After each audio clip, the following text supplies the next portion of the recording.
வணக்கம். கோவை நீலகிரி செய்திகளுக்காக செய்திகள் வாசிப்பது சரவணன். தொட்டபெட்டா சாலையில் குடோனில் ஆய்வு பதுக்கி வைத்திருந்த 105 கிலோ ஹன்ஸ் பாக்கெட்டுகள் பறிமுதலான ஒருவர் கைது. கஞ்சா மற்றும் குட்கா, போதைப்பாக்கு, பான் பராக், பான் மசாலா போன்ற உடலுக்கு தீங்கு விளைவிக்கும் பொருட்கள் விற்பனை செய்ய தமிழக அரசு தடை விதித்துள்ளது.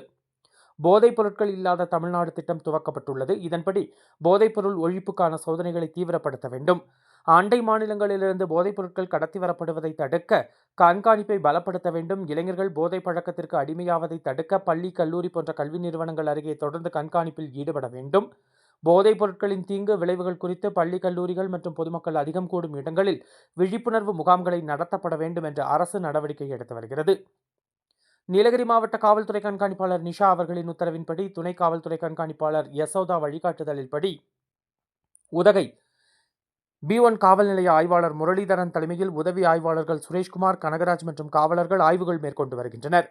இந்நிலையில் இன்று தொட்டபெட்டா சாலையில் கோடப்பமந்து பகுதியில் உள்ள குடோனில் ஆய்வு மேற்கொண்ட போது அங்கு பதுக்கி வைத்திருந்த 105 கிலோ ஹன்ஸ் பாக்கெட்டுகள் பறிமுதல் செய்யப்பட்டது.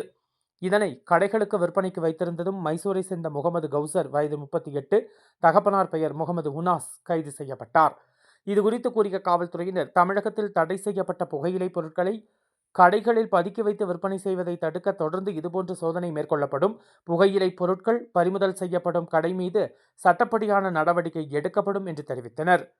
கோவை நீலகிரி செய்திகளுக்காக எமது சிறப்பு செய்தி ஆசிரியர் தமிழ் வெங்கடேசன்.